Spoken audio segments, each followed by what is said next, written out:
Hello and welcome back to Inside the Wave. This is your host, Isaac Popper, here with a special guest, but really not a guest to Inside the Wave at all, Johnny Kirven. Johnny's been attending practices representing Fear the Wave for the past few seasons and has been a contributor to the collective. Johnny, how are you doing? I'm great, Isaac. This is a lot of fun. Thanks for having me. It's nice to get on the show. I've been watching you and John since you guys started, and I'm excited to be contributing as much as I can. Glad we can finally get you on, Johnny, a fellow Freeman grad this year as well. So congratulations on recently finishing up your bachelor's at Tulane.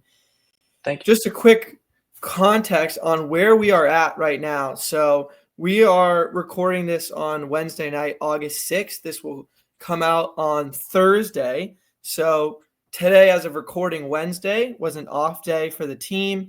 On Tuesday, they had their sixth practice of fall camp. And then tomorrow's practice, or today, by the time you're listening to this, if it's Thursday, was supposed to be back in Yeoman Stadium, but it was actually moved to the Saints facility.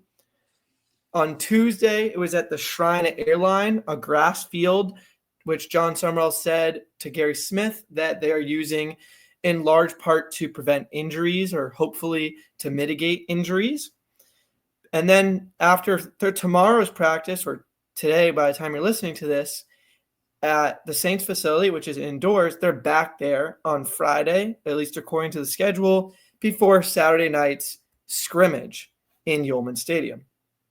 That scrimmage will be around 7 p.m. to simulate what the night game, will be for Duke, which is their second home game of the season, and other potential Saturday night games this season. The last scrimmage of fall camp will be a morning scrimmage, and that'll be simulating the season opener versus Northwestern on August 30th. So exciting time for fall camp right now. And clearly the main storyline out of fall camp, before fall camp, back in the spring game, before the spring game, last winter, before the season was even over, is who is going to be Tulane's starting quarterback in 2025. And so that is what we are here to talk about tonight. There's a lot to unpack, so make sure to watch the rest of this video so you can get a lot of details and Johnny's film review of Jake Retzlaff, Brendan Sullivan, Kadin Semonza, Donovan Leary, and I'll even chime in on Jay Beamon, a freshman quarterback, as well. So there are 10, if you want to call it that way, quarterbacks in this quarterback room. It's really 6 scholarship guys, 2 walk-ons who can really contribute, and then 2 quarterbacks from last season who are now playing different positions. Johnny, do you prefer, or which are you more excited about? Ty Thompson at tight end or Kellen Tasby at wide receiver? Tasby, the true freshman giant, 6'4", maybe even taller, at freshman quarterback last season. And then Ty Thompson, obviously the transfer from Oregon, who was behind Bo Nix for a couple of years, who came in and was thought to be battling for the starting spot last year with Kai. It was always the Kai versus Ty summer, and it ended up being Darian Mensah. That's a great question. Tasby, by the way, in person is humongous. He is huge. And when I was watching him at practice, he made an incredible end zone catch to end it. This was last spring. And I was like, this guy's going to have a breakout year. I have always been excited about Ty Thompson at tight end. I loved watching him in the Ty Thompson package all last season. The injury that he had to his knee definitely kind of hindered some of the excitement I had to it, just because transitioning into a new position and then having a devastating injury like that's difficult. That's difficult to come back from. So right now, I've been really excited about Tasby, but I'm not ruling out the fact that Ty Thompson is going to be extremely impactful in the passing and blocking game. Interesting. Yeah, I saw that touchdown as well, and I thought that Tasby looked really good. He seemed to transition a lot more seamlessly than I would have expected for someone who's switching from quarterback to wide receiver of that height, and at that young age too. Really, only about 19 years old, listed at just 6'4", but I agree with you. He probably looks 6'6" to me. There hasn't been as much buzz about either of these guys too recently, but as you said, Ty's still working back from that injury. Should be good to go, hopefully, for the season opener. Will be interesting to see if we see that Ty package nearly as much. I don't think we would see it the same amount as last season because he's now a tight end and not a quarterback, but be prepared to potentially see a wildcat formation again. We also have a guy who we will get to who is very familiar in those packages in Sullivan, who ran them at a lot at Iowa, but we'll get them. We'll get there in a minute. Definitely. So just to round out the room, out of the 4 scholarship quarterbacks from last year, 2 stayed. Mensa, obviously, to Duke, Kai Horton to Washington. And then the 2 walk-on stayed. Jackson Judge, a transfer from Middle Tennessee, came over and started last year. And then Dagan Bruno also had his first season with the Wade last year. Dagan Bruno, I can't say enough about. He was very highly regarded before and after the shutout at Navy, the first shutout at Navy in a very long time for Tulane football, and a team that they are familiar with and have had recent troubles with in the 21st century. So to be able to not only win, but to shut out Navy at their place at Annapolis, also a field that Tulane struggled on in the Military Bowl the year before, was no simple feat. And that was because Dagan Bruno ran the triple option at John Curtis High School in New Orleans, ran that on scout team all week. And the players said that they knew exactly what they were looking at in the game, especially Sam Howard in that post-game press conference, because of Dagan Bruno simulating Navy's triple option.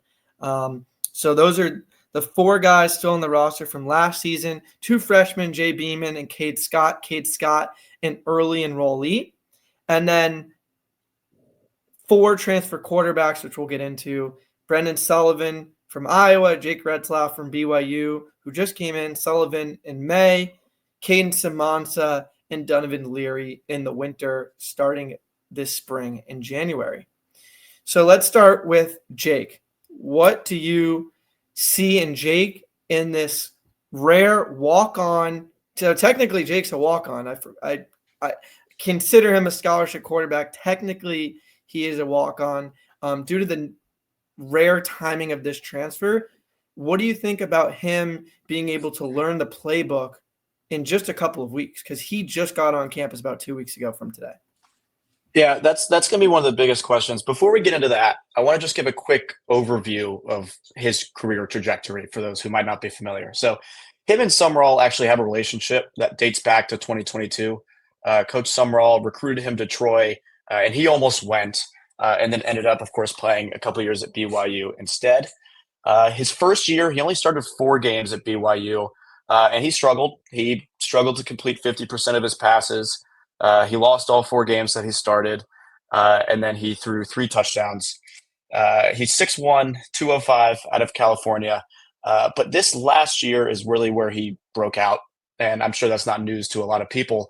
But he was really fantastic, and BYU had a tremendous run. He beat out Gary Bohannon, who you might remember from USF a few years back, and then he played at Baylor.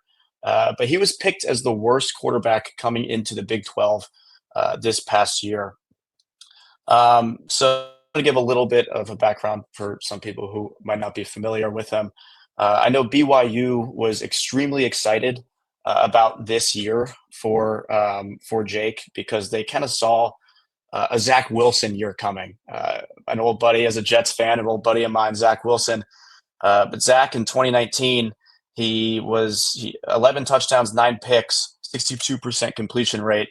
And then the year after, 73.5% completion, 33 touchdowns, and 3 picks. So they were really excited. And then, of course, some off-field issues led him to here at Tulane. But repeat your question for me so that I can actually get to answering that. But I just want to get to that first. Thanks, Johnny. First off, whose list was that? That's pretty crazy, but people might not remember. It was a real battle for that quarterback gig, and I don't even think he had won that after week 1. Right. Whose list was he ranked the worst on? Oh, sorry. I didn't hear your question. It was the coaching poll list, I think, or some sort of Sports Illustrated poll. I didn't save it. And how do you feel about Jake having enough time to learn the playbook because he really only transferred about a month, 5 weeks before that season opener. Whereas Sullivan, who hasn't even been here for that long, got to jump on the playbook starting in May, about 2 full months earlier. And then obviously Samansa and Liry have been here since the start of spring semester. Yeah, that's a great question. And that's going to be really interesting because when you watch his film from last year, he has incredible ESP with his receivers. It looks like he's been playing with those guys for years. Their timing on back shoulder throws, on comeback routes, on slant routes, it always seems impeccable. And you can credit that to coaching, you can credit that to relationships, and just practice. But that's one of the reasons he was so successful because his numbers, based around the hype of BYU and all the social media talk that he got, you would think that his numbers were off the charts. But they were good, but they weren't off the charts. They weren't off the charts good. He was probably just throwing 20 to 30 times a game. He completed, I have it here, 58% of his passes, which is below where you'd want it to be. So that's a big question. It's like, how fast can he build these relationships with guys like Shaz Preston and all these new guys coming in? Because if you only have a few weeks, and of course you got kickoff in just 3 weeks here, it's going to take a lot of work because the relationships that he had with his receivers last year is one of the reasons they finished 13th in the country. Those are great points, Johnny. I was looking through his stats when they first got him. Also, when he announced he was going to be in the looking at transferring, I was pretty surprised. Pro Football Focus does not grade really in the top 40 in all but about one metric. I was pretty surprised by that. He's a good runner, not a great runner. He, by the metrics, is a good passer, not a great passer. But BYU started the season 9-0. They almost went to the playoff. Maybe they had an easy schedule. Maybe it's the Big 12. But the facts of the matter are he won 10 games with a good offense, maybe not a great offense, and he probably is a lot better than his stats look. And I'm a stats guy. So why is that? Well, he didn't just – one thing I just want to add here, he didn't just win games in the Big 12. He won some big-time games in the Big 12 where he brought BYU down for game-winning drives against Utah and Oklahoma State, 2 huge games in that moment, and he was sharp, and he was pinpoint. And you also mentioned carrying the ball. I know you're a stats guy, so and you said he's not a good, not great runner. I'd kind of disagree there. I think he is actually a really explosive runner. He might not be as powerful as guys like Ty Thompson or guys like Brendan Sullivan. So they had a bunch of design runs with option plays with him where he averaged 5.6 yards per carry when you exclude sacks. So I think he's actually quite an explosive runner, and he had a lot of big plays for over 20 yards on the ground. So that's something that I wouldn't really consider mediocre or a weakness. I think he's definitely the best on the ground in this quarterback room. Very fair. I definitely like what I see on the ground as well. But I find that pretty interesting that you think he's the best on the ground. I think it's tough, but Samansa, Retzlaff, and Sullivan all very likely could end up, I think, we'll get into predictions later, but I think that all three of these quarterbacks not only could lead Tulane to the playoff, but also be better runners than Darian Mensah last year and similar runners to Michael Pratt the previous couple years, really 2 years specifically, obviously 10-2, Cotton Bowl year after 2-10, regular season, and then his senior year. I want to just say a couple more points that I think before we move on about Retzlaff from just watching so many late night BYU games last year. This is not going to sound great when I say this because he is a really good quarterback, but a lot of his throws weren't super hard. He wasn't designed in the offense to make very tough reads, and he struggled at times fitting the ball into tight windows or completing the challenging pass. And the good news for that is he's playing in what I think, and I'm sure what you think, is a much easier conference and a much less defensive-heavy conference. So you're hoping that this year he can kind of unlock that where he uncorks the deep ball and fits it into the tight window. And he doesn't really need to rely on the ESP with his receivers to get up and just short hitch routes or short slant routes. So I think that's going to be a big jump for him this year. A few other positives I saw, like I mentioned earlier, proven winner. He's not afraid of the big moments. He's a great athlete. We saw him roll out of the pocket and still look downfield, which is a sign of maturity in a quarterback that I think. He's got this sidearm release that he accredits to playing baseball growing up.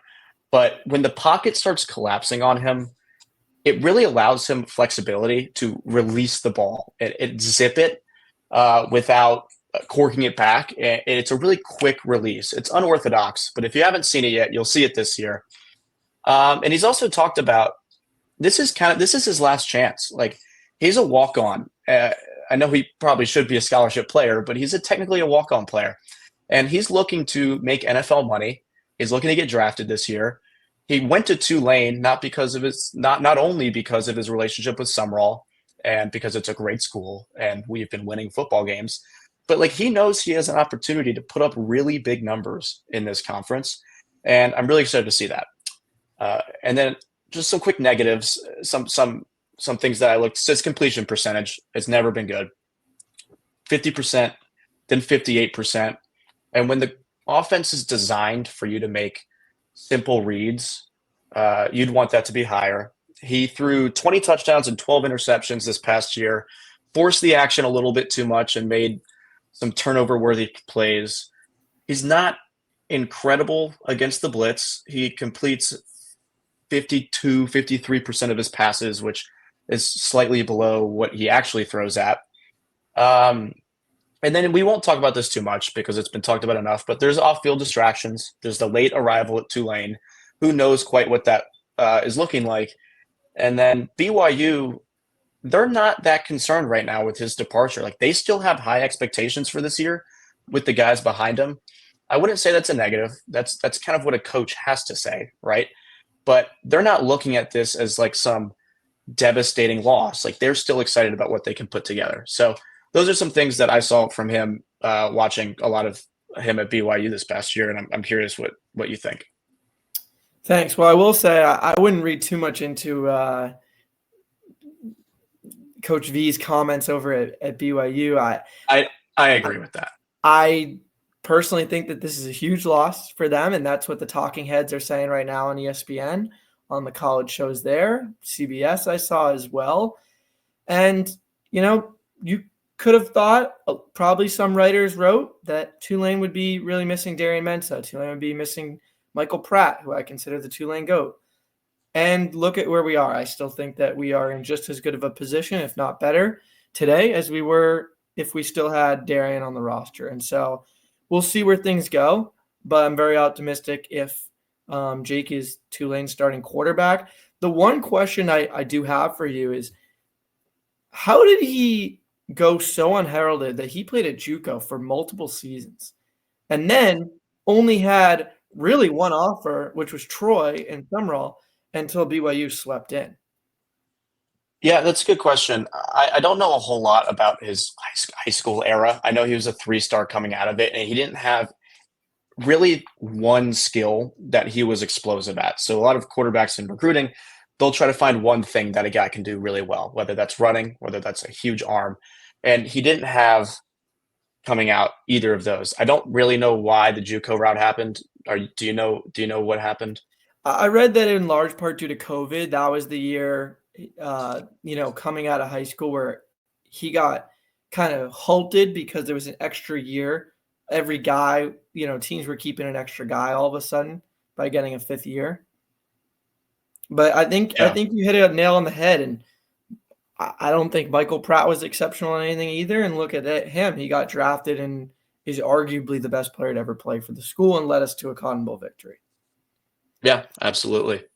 All right, why don't you transition us to Brendan Sullivan, the other guy who has been taking the lion's share of the reps this week or Monday, Tuesday, will continue for the rest of the week with the 2 practices at the Saints facility Thursday and Friday. However, John Sumrall did note that is because those two quarterbacks were not here for the spring. We saw Leary and Samansa all springing in the spring game. These two guys have not had as much live reps. Yeah, Sullivan's a really interesting player. You don't see a whole lot of guys like Sullivan. This is what Summerall said about him. He, quote, he's really experienced, mature, tough, hardworking dude. I love him. He's got the mindset that he could just go play linebacker. He's a tough, old school football player. So if that doesn't fire you up, like I don't really know what will. What does. He's a gritty runner who hasn't really proven to be effective in the passing game at Iowa or at Northwestern.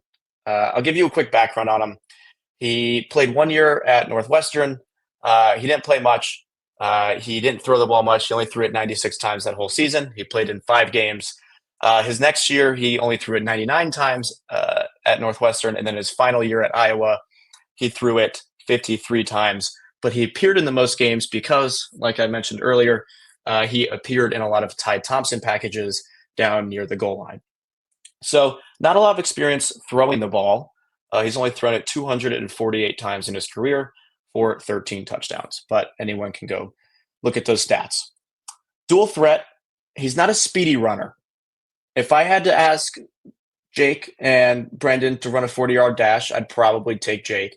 If I had to ask a guy to truck a linebacker, I think I would take Sullivan. You made a face when I said that. I'm curious your thoughts. While you phrase that, I think that makes more sense. I haven't seen them sprint side by side, but I do think that Sullivan is definitely a good runner, more so coming from that strength. So throwing the ball. When you look at his tape from last year at Iowa, and I know you watched the bowl game against Missouri, and so did I, and I watched some of the other games he was in. You don't see many throw attempts, not just completions, further than 10 yards downfield. So hence some of his game logs are 23 for 30 with 153 yards. So a lot of completions, a lot of throws, not a lot of yards. And his highlight tape, and of course, you and I know, doesn't paint the whole picture of a quarterback or of anyone. Especially when you play for Iowa. Especially when you play for Iowa. But his tape was about 50% designed runs. So if that gives you a sense of where the explosive plays are coming from, it's all.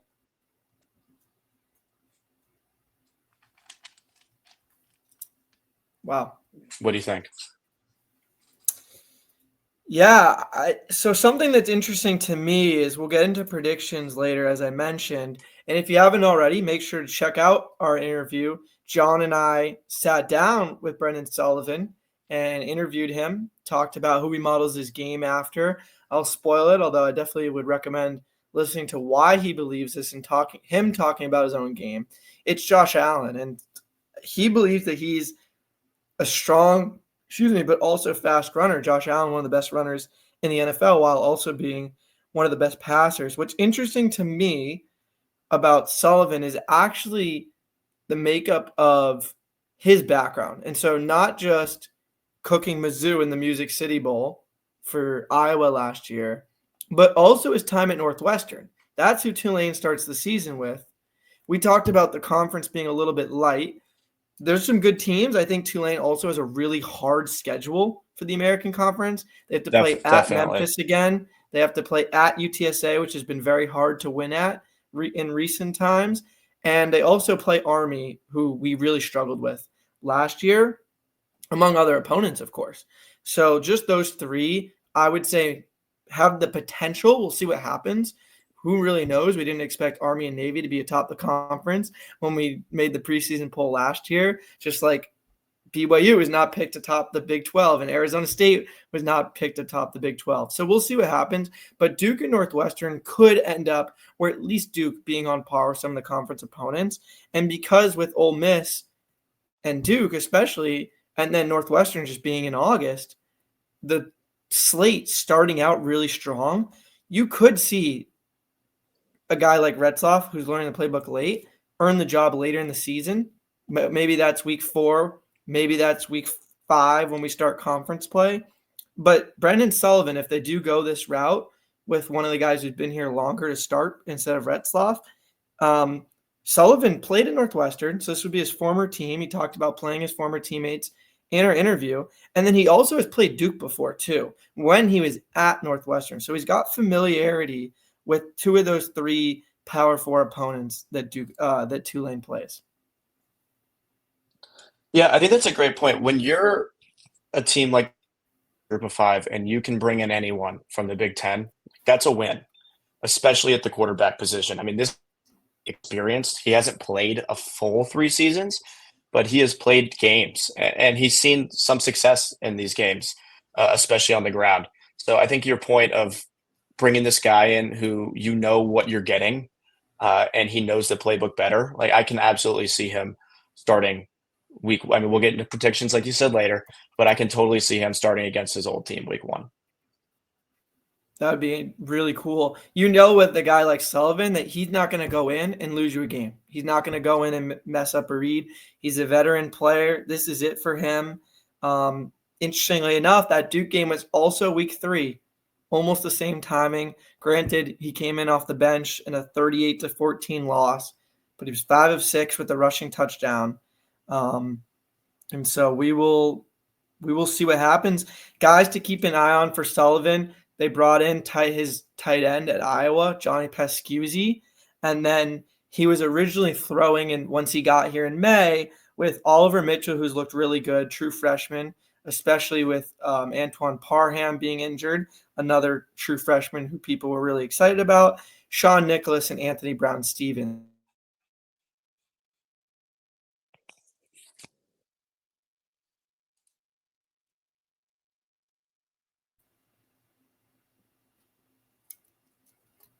Hey, you cut out. If it ends up being Sullivan, I would keep an eye on guys like Pescuzzi and Brown-Stevens, and then maybe Mitchell and Nicholas as guys who have a more featured role if it's Sullivan. But who knows? And Jake is developing chemistry with guys like Justin Reed. So the tight end competition might end up hindering on who ends up winning the quarterback battle. Let's shift to Kadin Semonza, Johnny. Cool. Yeah, sorry, you cut out there towards the end there, so I couldn't add much, but glad you touched on the tight ends. You want to talk about Semonza? Let's do it. So I love the Mac. I don't know if you knew that about me, but I'm a huge Maction guy, and I saw some things from Semonza this year. I saw a lot of good things. I saw some things, some concerns. So I'll just give you the quick overview. Mac at quarterback. He's got a nice on deep balls. He doesn't have this crazy arm, but he's very accurate and catchable balls, especially down the sideline. He did that quite a bit. He is listed at 5'11". I think he looks much smaller out there. And I noticed that on TV and in person in the spring game. He is playing in what I believe is a lesser conference in the MAC. He played teams like Miami and Vanderbilt last year, and it's tough. Ball State is a far inferior opponent, or a far inferior team, but he did not look super sharp in those games. He's got great pocket mobility, so he doesn't roll out as much, but what's interesting about him is he's very comfortable moving north and south within the pocket. So he's great at dodging defensive tacklers, but you're not going to see him roll out and make a big time outside of the pocket. He's thrown the downs by a Ball State quarterback, which was 25 since 2013, and he's got a lot of different versatility in his delivery throwing the ball. He's young, which is terrific, and he's played more than Sullivan and Leary, and he's thrown a bunch of yards, and he's a proven arm talent and a guy that can compete. The only question is he didn't win a lot of games. I wouldn't put that on him. And his interception rate was not great. And similar to Retzlaff, and I think even more so, they have a very cautious play calling approach to the Ball State offense. And that's not to say that that Semonza cannot sling it deep. It might say more about the team around him. But considering the little success that Ball State had winning games, it would have been great if we could have seen him off his leash a little bit, be able to let loose since they were out of contention. The year before last, he threw 3 interceptions in a quarter, It was at Georgia, so I don't. It's tough to say, but that did lead to a temporary benching. And then there's some box score numbers with him that I like. In his December 11th game against Buffalo, 25 for 37, 331 yards, 4 touchdowns, 1 interception in a overtime loss to Buffalo. Like, that's a very impressive stat line from a guy who was the freshman. He redshirted his actual freshman year. And then against Northern Illinois, 211 yards, 2 touchdowns, and 0 interceptions. Like, I think he's a really, really good quarterback. Do I think a big part of the rotation? Not to spoil the prediction this year, probably not. But I think he is very talented. A concern that I have, and that I'm sure you have, as we were at the game together, was the spring game. Not totally fair, because everyone struggled on offense, not just the quarterbacks, but it wasn't sharp. So I just want to put that out there for those who may have not been able to get to the spring game. And I'm curious what your thoughts are on Kadin Semonza. Awesome, Johnny. I was going to touch on the spring game. I will get back to that. You hit on 3 things that are really important to me about Samansa. Number 1, not only did he play Georgia, but he's got a lot of experience against good teams, especially, obviously, he has more experience than the other guys, as we've talked about, are about the same as Jake. But Georgia, Miami, Kentucky, and Vanderbilt. So 4 pretty good teams, depends how you want to define them. I would say 4 pretty good teams, better than most, if not all, of the American Conference at any given time. Number 2, got better as the season went on. You gave me stats from games later in the year. He had two of his last 3 games, he had 330 yards and 3 touchdowns at least in those games.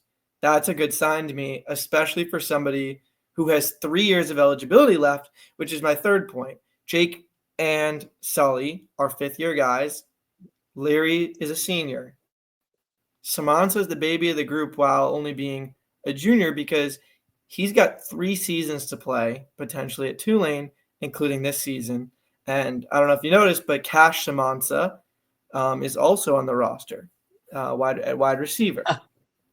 Nice. So a good sign for Tulane of potentially something to come for the future, even if, or obviously more likely if he does, win out the starting job this year. Now back to the spring game. Go for it. One quick thing I want to touch on before you go to the spring game. You mentioned the games that he played against quote unquote good teams. And yeah, like, that's a very important thing to talk about. And, you know, it's so hard to evaluate teams of that are that inferior against those Power 5, Power 4 now opponents. So it's just so hard to look so much into those numbers. Like, he strung together a couple of good drives in his redshirt season against Georgia. Like, he had first downs against that dominant defensive team, and he showed signs. But you got to take those with a grain of salt. You lose to Miami 62-0. He had a couple nice balls. He got sacked a few times, but just the talent around him is so inferior. So it's just tough. As you said, I just think getting those reps is really valuable. I have no evidence to this, but I felt like on the sidelines that, and this is not a bash to him because he was amazing in his first year at quarterback, and he had not taken a snap until literally playing Kansas State in a season opener with a sellout crowd. But I thought that Darian Mensah was pretty rattled when we went to Oklahoma. I thought that was not the only reason, but a big reason why Tulane lost to Oklahoma. I thought that was a big reason, not the only reason, that they also lost to Kansas State, given that massive, important fumble that flipped the game. Granted, Tulane, I totally think that Tulane should have won and really got robbed of at least having a chance to go for 2 or go to overtime in that game with the Dante Fleming blocking call to call back the touchdown with under 30 seconds to go versus Kansas State in that season opener. Or sorry, not season opener, but the first FBS game, not including Southeastern, but the first real game against a real opponent. We won 52-0 or something like that. I think it was 52-0 against Southeastern. And then You make such a good Oklahoma, that's his first ever road stop. He goes into Oklahoma. So I don't blame Darian for that, but I did feel like that was a big reason why Tulane's offense was so quiet in that first half, because Tulane outplayed Oklahoma in the second half. They got within one possession in that game on multiple times in the fourth quarter. And while the score was not that close in the end, it was really close. They won that second half, and I do feel like the experience of just getting reps and being comfortable and putting together a drive or two, like you said, against Georgia is really important. You make such a good point about the experience, about these quarterbacks that Tulane brought in. And I think it's what makes this quarterback room probably the most intriguing in the country, because you're bringing in guys who have, aside from Leary, who have all played real snaps in real games against real teams. Even the guys who played in the MAC have experience in these big games. And what makes it so exciting for us to watch from afar is every single one of these guys coming in expects to start. Like, they all want to start. They're all older, aside from Semonza. They're all here hungry for snaps. And I think that's going to be such an interesting storyline, not just leading up to the year, but honestly through the first 4-5 weeks. I love that. I agree. So I think that it's obviously a four-man race, but I think that the emphasis we put on these three guys and talking about them all potentially being the starter gives them a little bit higher of a probability to end up being the starter quarterback. So that's why we won't focus as much on Donovan and Leary. But let's talk about it, because we talked about Michael Pratt getting drafted and how valuable he was for Tulane. Donovan Leary's brother, Devin, was drafted before Pratt, played at Kentucky, where John Summerall played, and NC State. Yeah, Donovan Leary, really tough to evaluate, as you might expect. Career stats, 2 for 5, 29 yards. His longest was 18 yards. So it's tough to evaluate. The only thing that I can really go on is the spring game. And I don't know if you're anyone who played in that game that you want to be evaluated from that game on the offensive side. So it's just really hard for me to talk about his game. He's a big guy. He's clearly a good athlete and strong. I don't think he's as fast as a lot of these other guys or as mobile as these other guys, but he clearly has arm talent. But I'm not going to be able to say much about his game because I just haven't seen it. Yeah, it's true. I did go back and look. So 5 attempts. He also had the 2-point conversion against Michigan in that blowout in October. Michigan was ranked at the time. Not for nothing, obviously, extremely small sample size to the point that it is not relevant in the slightest. But he was 2 of 5 with 1 drop and 1 intentional throwaway. So I would really call it somewhat like 3 of 4. The completions were 2nd and 9, 3rd and 9 on the second drive of 2, didn't get sacked. So encouraging, but it comes down to the spring game, and I was really disappointed with both Leary and Samansa in the spring game. John and I did a spring game preview. John picked Samansa as his offensive MVP prediction. I picked Leary, and so I was a little let down there. The buzz you guys were probably both a little let down on those predictions. Yeah, but the buzz is that both have looked a lot better. I would agree that that's true, and I think especially here with Kadin, which is why I think the emphasis is now more on Kadin. I think they probably were pretty neck and neck going into the spring game, and I just think that Kadin's ability to run, in addition with being a little bit more accurate than Leary, is helping him out right now. Yeah, absolutely. But, I mean, how surprised would you be if Leary is the guy who's starting at quarterback? I'd be shocked. Okay. To be honest, I'd be surprised with how deep this room is and with how experienced a lot of these guys have taking snaps. If Leary is named the week 1 starter, I'd be shocked. It's crazy that's where we're at, because if I was a betting man, I would have bet on Donovan Leary back in March, April, maybe even beginning of May as the starting quarterback. So that's interesting. And then one last guy is Jay Beamon, unless you have anything else on Leary. No, please give us the Beamon spiel.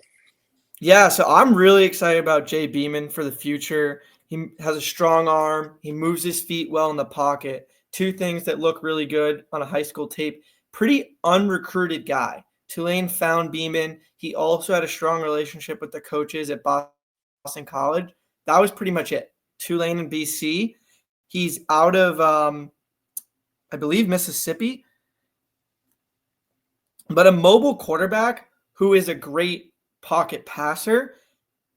Arm is a cannon.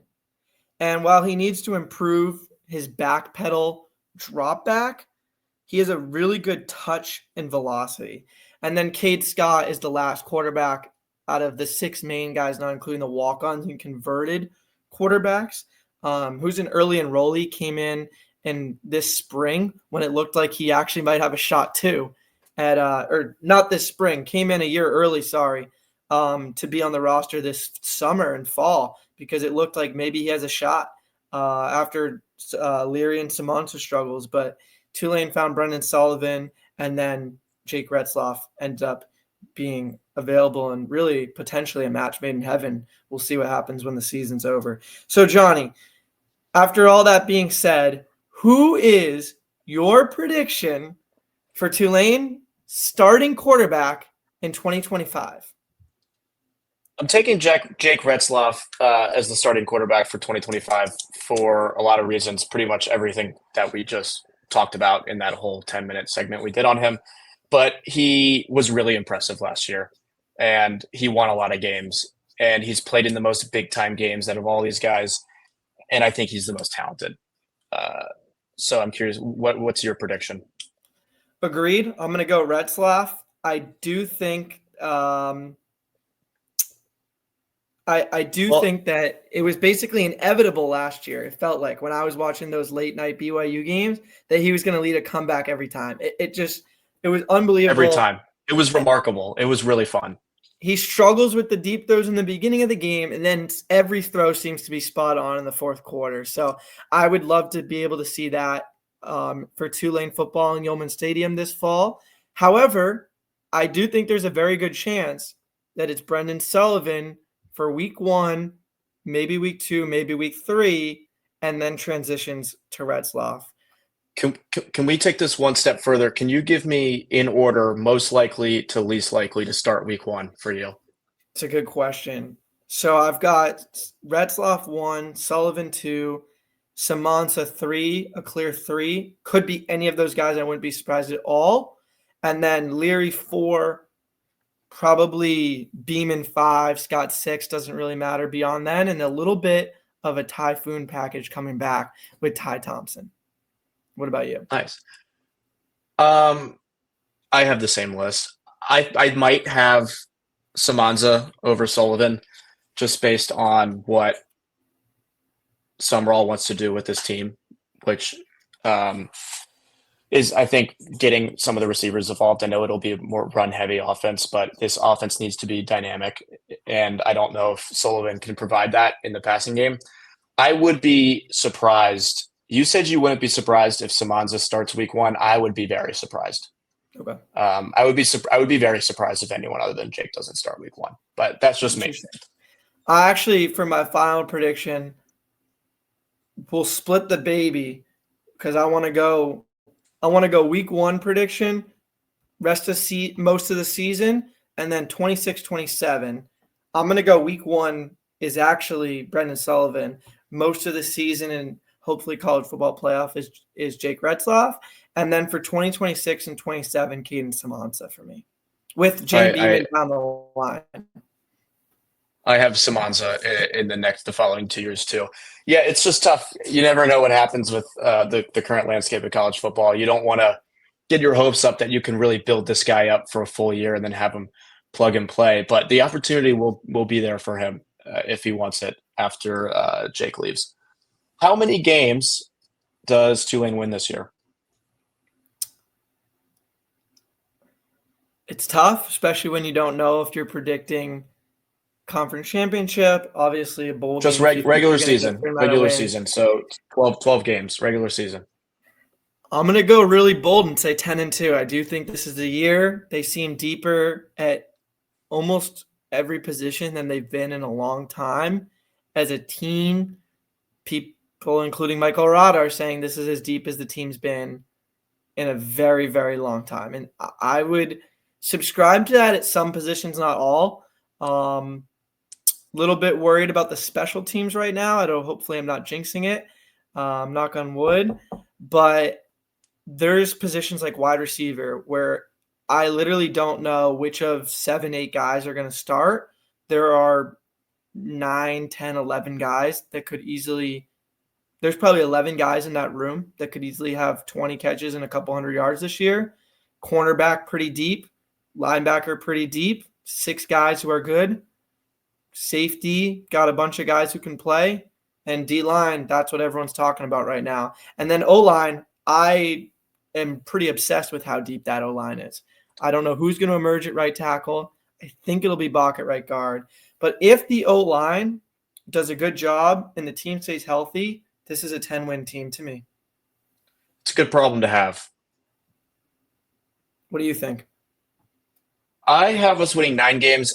I think we drop we drop one of the Northwestern or Duke games. I think that will likely happen. I think we lose on the road at Ole Miss, and then just running the slate. Perfect in conference. Wow. No. And then running the slate in conference is hard. Yeah. So 9-3. 9-3 was my prediction, right. We drop one conference game. Whether that's either at Memphis, UTSA, or Army. Yeah, at UTSA is tough. At Memphis is tough. Army at home is not easy. So we got a pretty tough conference schedule. As tough as really the AAC can be. So I'm excited about it. But running the slate is tough. But Jake makes it easier, I think. I think so too. I think I'd probably go from 9 wins to 10 with Jake, and probably had what you were thinking earlier. But I do think that they can easily go 3-1. And then only drop one more game in the conference play. Anything else you got for me? That's it for me. What about you? All good for me. That was a lot of fun. Really appreciate you having me. Thanks, Johnny. I'll drop one more note, and this is maybe plays into why I think Brendan Sullivan starts week 1. Not because I think he's just extra motivated to go win the starting job, especially while Retzlaff is learning the playbook, getting accustomed to Tulane, the coaches, the wide receivers. Brendan Sullivan's birthday is August 30th. That's the season opener. Ooh. And again, he's still got some former teammates on that team, even though he played last year at Iowa. So will be really interesting to see who the starting quarterback is. If you watch this video in different segments, as we're releasing in segments or in the full video, thanks so much for watching if you've made it this far. Really appreciate all of our supporters. Let us know what you think of our analysis and who you think is going to start week 1, most of the season, or if it's the same person, and then who your starting quarterback of the future is for Tulane football. For Johnny Kirven and Isaac Popper, roll wave. That was a lot of fun. Thanks.